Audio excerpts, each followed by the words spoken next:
As someone who likes old doujin games, I knew that I would like Gadget Trial as soon as I saw it. It's a 2006 SRPG made by one of Kagado's in-house studios, Kuma-san team, and one that I really do love. Its so niche doesn't have anything like a little fan base unfortunately, but if you're a military otaku, the type to like Mecha Musume, using strategy and grid-based combat, and light-hearted comedy, you'll probably like it. The game only ever got an official Japanese and Chinese release, but was thankfully fan-translated into English.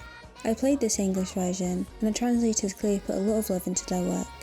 They even included a glossary section on their website for jokes and references only the Japanese and military heads would get. It's defunct now, but you can thankfully use it through archives, which I will link below. Their site also has a lot of useful information for when you're actually playing the game, but I'll get into that later.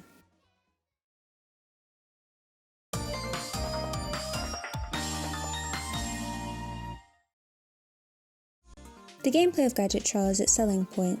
Like I mentioned, it's a grid-based SRPG and one that has a great bit of difficulty. It's probably way too much for someone new to the genre to be honest, but someone with some experience I found it quite fun. I really did have to plan every single move, so it was a good brain teaser for me. I noticed a lot of small things thanks to my experience though. Like many games in the genre, you start each map with your allies of pre-chosen classes in pre-chosen positions. The enemy units are the same too. However, it has its unique gameplay mechanics. Like, if you want to summon a new unit, you'll need two things: money, and a specific facility pertaining to who you want. Land units used to come from factories, aerials from airports, and marines from ports. The amount of money they cost will change based on who you're getting and if they're wearing a costume that changes prices. And yeah, this game has costumes, and they're actually pretty important. Like I mentioned before, they can change how much your unit can cost, but they can also change their stats, and if they're a transport unit, a costume can influence their capacity. They're also just really cute, so even if they serve no in-game purpose, it would certainly raise morale. You unlock costumes by gaining stars in battle, but to be honest, I'm not 100% sure how you gain stars. If it's on the original website, I can't read Japanese so that's not going to help, and the translators didn't mention it in their manual.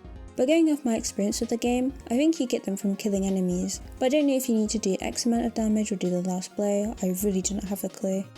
I know infantries get them from engaging in an occupation or healing though, so there's that. Regardless of how you get them, they're a great resource. A 2-star unit is going to be stronger than a 1-star unit and so on.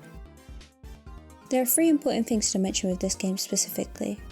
Its counters, the site stat, and terrain buffs. I once saw someone say that an SRPG is defined by how it goes about its counters, and to a degree I think they were right. In Gadget Trial, you and your enemies will always counter. The only time this won't happen is if the attacker is out of the range of the attackee. So if you don't take this into account, you'll end up dead very fast. Send a foot soldier to fight a tank and she'll end up blown to bits. Instead, make sure the people you're fighting are equals or that you have the upper hand. With the site stat, you basically can't attack something you can't see. Each unit has its own site stat that affects how far it can see. Let's say you have a medic unit standing close enough to see whatever enemy, an artillery weapon that has the range to shoot down the enemy, but is too far from him to see him.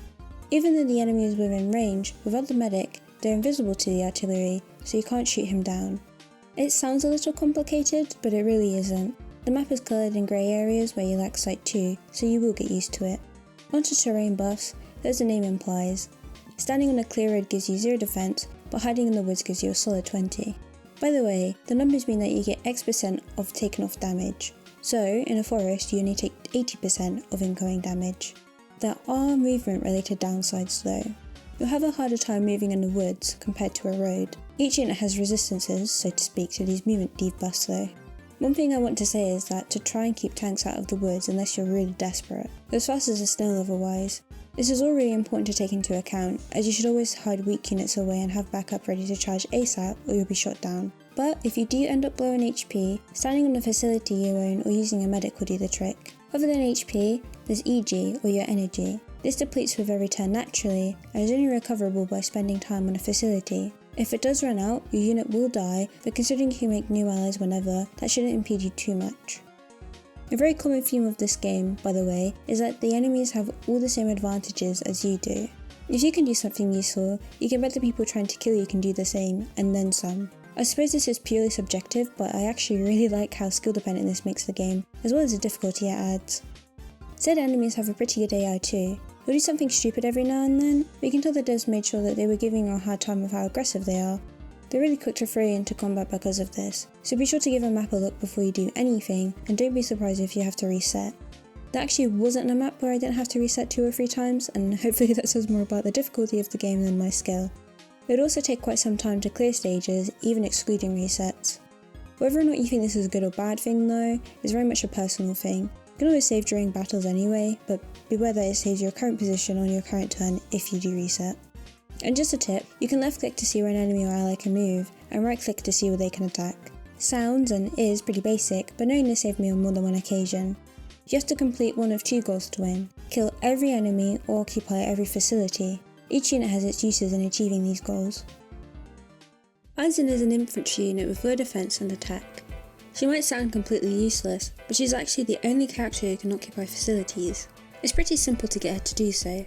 All you have to do is place it on whatever facility you want for a few turns until it's yours. You can also claim whatever your enemy has, but they can do the same to you, so watch out and try to kill any foot soldiers you see. I recommend not using Aizen for killing anything at all though, unless you're just finishing something off. She, like every unit in the game, has 3 versions: an infantryman, a heavy infantryman, and a medic. 2 of these may seem similar, as the only difference between the heavy and normal infantryman Aizen is that the upgrade, in huge quotations, has a lower move stat, higher attack, and costs more to produce. This actually really sucks, and there's never a good reason to pick heavy over regular. The lower moveset makes it needlessly harder to run away from enemies or to reach facilities, which is Aizen's job. You might think that the attack makes up for all of that, but no, it really does not. She still doesn't do that much damage, she's only good with downing weak units and her defense is still awful. This game has counterattacks, and they're guaranteed counterattacks. Using Aizen to fight is just going to whittle down her HP, so it's pretty much suicide. However, her medic version is really useful. She's one of the only 2 ways you can heal in the game, which makes her great to have near some foot soldiers to top up their HP, or if you're desperate, use as bait. She can't attack at all though, so be careful and plan around that. Medics can also charge allies, but I really don't know what that does. There's no tutorial or anything, and it's not blatantly obvious, so I think it makes the charge ally have their turn sooner, but again, I don't know for sure or anything. Anyway, overall, Aizen is a super good unit. Just ignore her heavy infantryman version if you want to stay sane. The next unit is Nei, who has 3 uses based on her 3 versions. She can be a tank, scout unit, or APC, aka an armoured personal carrier. Her tank version will dominate most land battles because of its pure strength. If she doesn't one-shot an enemy, she'll at least halve its HP, especially if she has a few stars. She doesn't take much damage too, her defense is pretty solid. She only really take damage from other tanks or artillery weapons, picking down them before they hurt you. There's not much to say about the tank, it's just all around great. Her scout and APC unit are actually pretty similar to each other stat-wise, bar from their slight and move stats. They also have 2 different jobs. A scout is made to do just that, scout the area. They have a better move range and sight, and can take out a decent amount of land units. The APC is the same with how they kill, but they're a transportation unit. If it weren't obvious, they can carry units around, but only infantrymen. That doesn't really change how useful she is though. I used her a lot for taking Aizen to facilities so Aizen didn't get shot down as easily.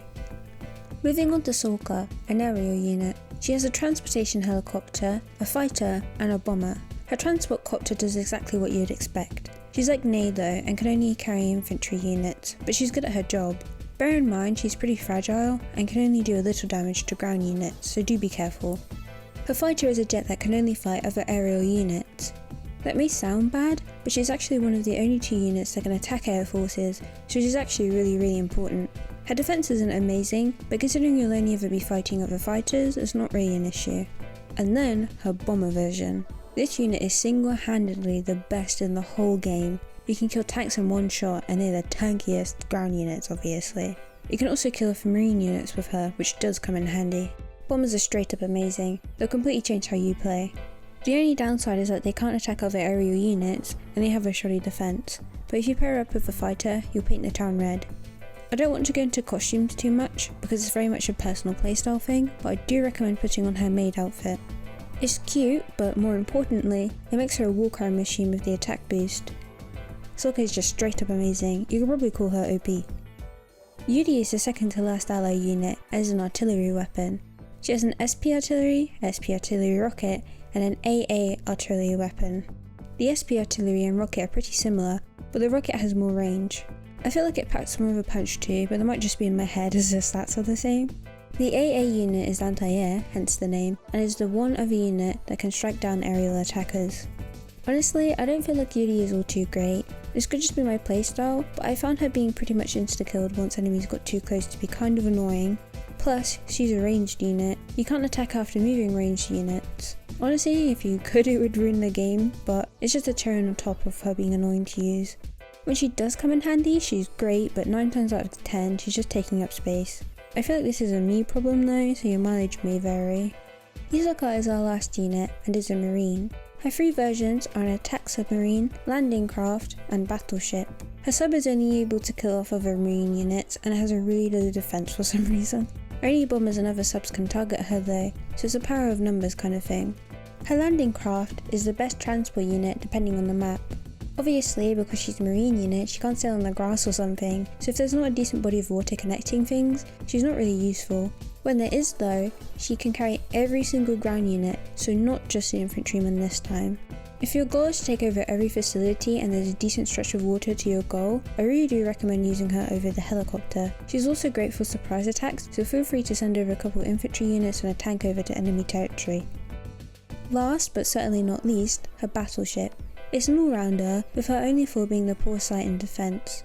If you already have allies in whatever place though, it's good to send one of these over to snipe down certain units, as she can attack ground units. Attack subs can also get to her though if you're not paying attention, so do be sure to keep an eye out.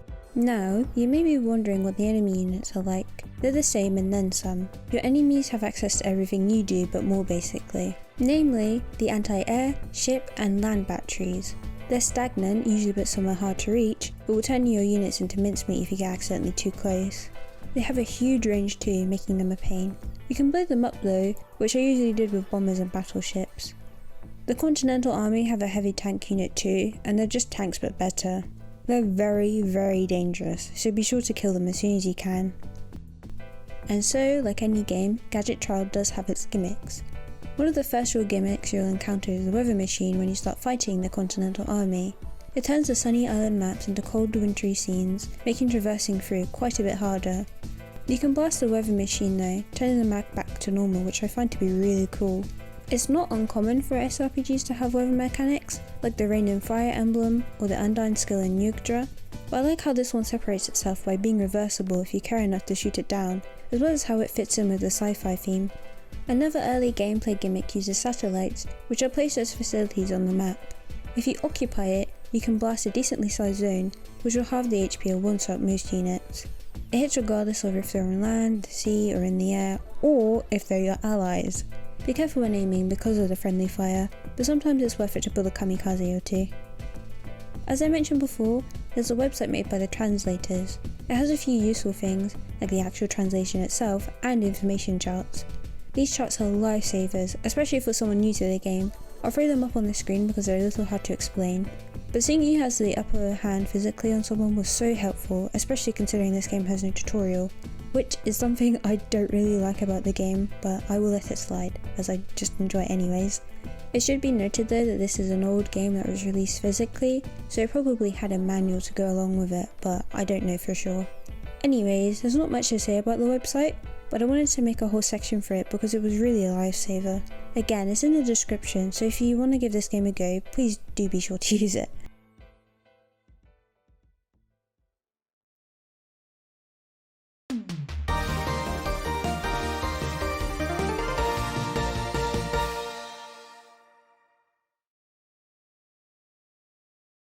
Considering Gadget Trial is a dodging game, probably made by a few people on a shoestring budget, I think the visuals are pretty neat. They get the job done while still having flair and personality, and some parts are wallpaper worthy. Between each battle, you get an illustration, some of them cool, others cute, but all of them great. Speaking of battles though, the map and battle animations are pretty cool. The maps have cute chippy pixel art for every facility, ally and enemy on them, and I really do adore them. Some of them are a little difficult to tell apart, like the APC and scouts, but you can right click to see whatever your unit is, so it's not a huge deal. As for the animations, you can tell they're cheap, but the charm really outweighs any sort of downside. I think it's cool they included them at all. They're super reminiscent of old school Fire Emblem, which is awesome. The characters themselves in this game are filled with charm too. Has a kind of charm you can only find in a PC exclusive dodging game, and I really do love it. A lot of the enemies are generic as anything, almost a few looking like clip art, but other than those few, I have nothing to say but I love it. Personally, Aizen is my favourite. You can see her cute airheadedness from a mile away, and I can't help but love her all the more for it. All of the white team have great designs though. I feel like there's a design for pretty much everyone to appreciate. Moving on to the UI, I feel like it gets the job done well enough. I think the options menu looks pretty cool, but other than that it's nothing special. It doesn't need to be though. I prefer this over something cluttered and useless. During battles you can see everyone's HP, EG, when their turn is, what terrain buffs they have, and all that stuff is super easy to see. It's just good UI, nothing really to complain about. Now, the character designs are amazing. I mentioned this kind of before, but like Aizen really is my favourite and I think she's adorable. The blend between moe and sci-fi makes it feel like they were designed for me personally. The attention to detail too, like the little gears in Yuri's hair and the wristwatches, I really just love them. It's a shame I can't find another game that shows a main character designer or artist, but I guess I'll just have to treasure Gadget Trial even more then.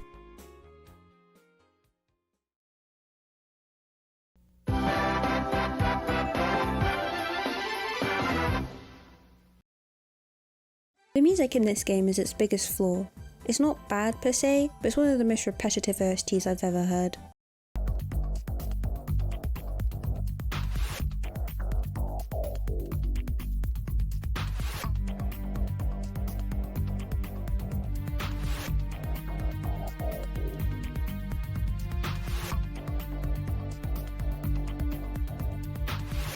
The battle themes are the worst in this regard. I'm not usually the type to do this, but I actually just listened to my own music for a few stages because it was so annoying.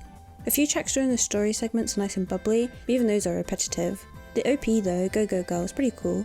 I think they put all the budget for the music into this, but I don't really blame them. It's pretty cute and catchy, and has the visuals to top it off. The voice acting though, it's great. They even got Tomokazu Sugita, the voice of Gintoki, to voice the main character, if that tells you anything. Nei's voice actress also was in the Japanese dub of Ant Bully for some reason, which I thought was funny. Anyway, most of the characters have a VA of some sort of known role, so whoever did the casting knew what they were doing. But like I said, it's great.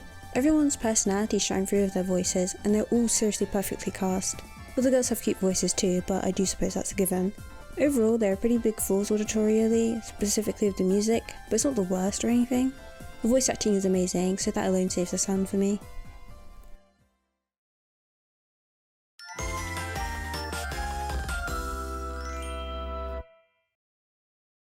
So, does Gadget Trial have a story? Yes, but it is just an excuse for gameplay and cute girls. I don't think this is a bad thing though. It's serviceable and fun, but do keep this in mind if you're looking for something with any sort of fleshed out plot. You are not going to find it here. The story is presented in visual novel-like segments before and after each battle. They're all pretty short scenes, but honestly I wish they were longer. The comedy is actually funny, enough so that I took a few dozen screenshots each time I played. Though I'm happy they weren't drawn out and that they didn't feel watered down, I do wish it was more like Utuwaru Mono or Aselia the Eternal, with long VM parts of gameplay in between. That's just how much I like the writing. It really is a shame that it didn't get a fan disc or doujin community surrounding it. Getting into the actual story though, we start with the white and black team fighting to prove whose team is the strongest so they can be the next E-series. The E-series in this world is like a weapon of mass destruction, I suppose, the strongest thing you can get. Assuming as you're playing the white team, you can guess who wins each trial. After a few trials, the Continental Army starts invading your island. The Continental Army is run by people who aren't really fond of islanders, and their general is called Stalin. Considering this was made by Japanese people, feel free to guess how they feel about a certain guy. Anyway, you push them back and resume your battle with the black team. You finally best the black team, to the dismay of many investors. It seems like things were rigged against you, but you somehow won. Corruption is slowly shown with the black team's next generation, so to speak, the silver team. I'll stop here with the plot because I'd actually rather people play the game, but it's interesting and fun. Once I found out the white team were betrayed, I actually felt real sympathy for all of them and wanted to help them through the trials yet again. Any media that can make you feel this is well written, of course. So perhaps needless to say, I love the writing and the characters in this game. Speaking about the characters though, I do want to talk about them a little. I mentioned Aizen having my favourite design, but she was also just my favourite in general. She's completely silly, unable to read the room or be serious, and a little hot-blooded. This is one of my favourite character archetypes, but for a good reason. She makes a great main girl, and she's unforgettable for it. Nei is the opposite of Aizen, in that she's a big sister type and doesn't have the IQ of a small child or something. She's stoic, confident, and intelligent, but still kind and warm to others. She's a good Gajinka of a tank in this regard. I noticed she got less screen time than most though, but maybe that's because she was always a straight man. She's always good when she's on though. I was worried Yuri would be really annoying, but she actually turned out to be very funny. Her sense of humour is very smug, but the writers balanced it and it never felt like too much. Overall, she's very cute and a pleasant surprise. Sokka is a tsundere, but not an abusive one like Asuka or something. She's just insecure and wants to be praised, so when this doesn't happen, she's a little snappy. Like with Yuri, this never went overboard, so don't worry about that. I have a huge soft spot for these kinds of characters, so maybe I'm biased, but she is definitely a close first for me. And our last girl, Hisoka, is the kuderes of all kuderes. She's very quiet, only speaking to make her rather out of place philosophical remark or talk about how she and Sokka are killing machines, much to Sokka's dismay. I found Hisoka to be as funny as she is adorable.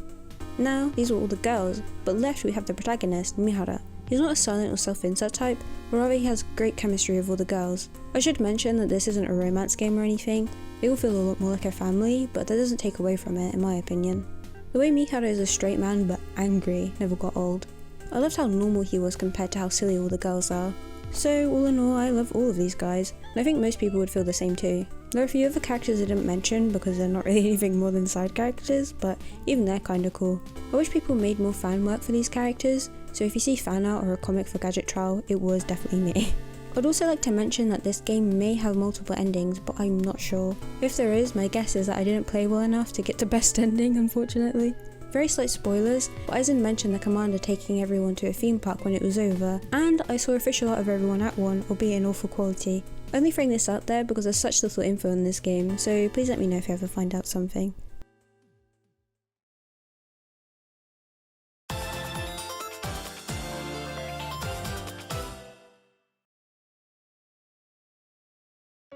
To sum it up, Gadget Trial is an amazing game. Every time I think about it, I'm shocked there's no fandom for it. It has everything I could at least ask for from a game. I would love a sequel or a spin-off too.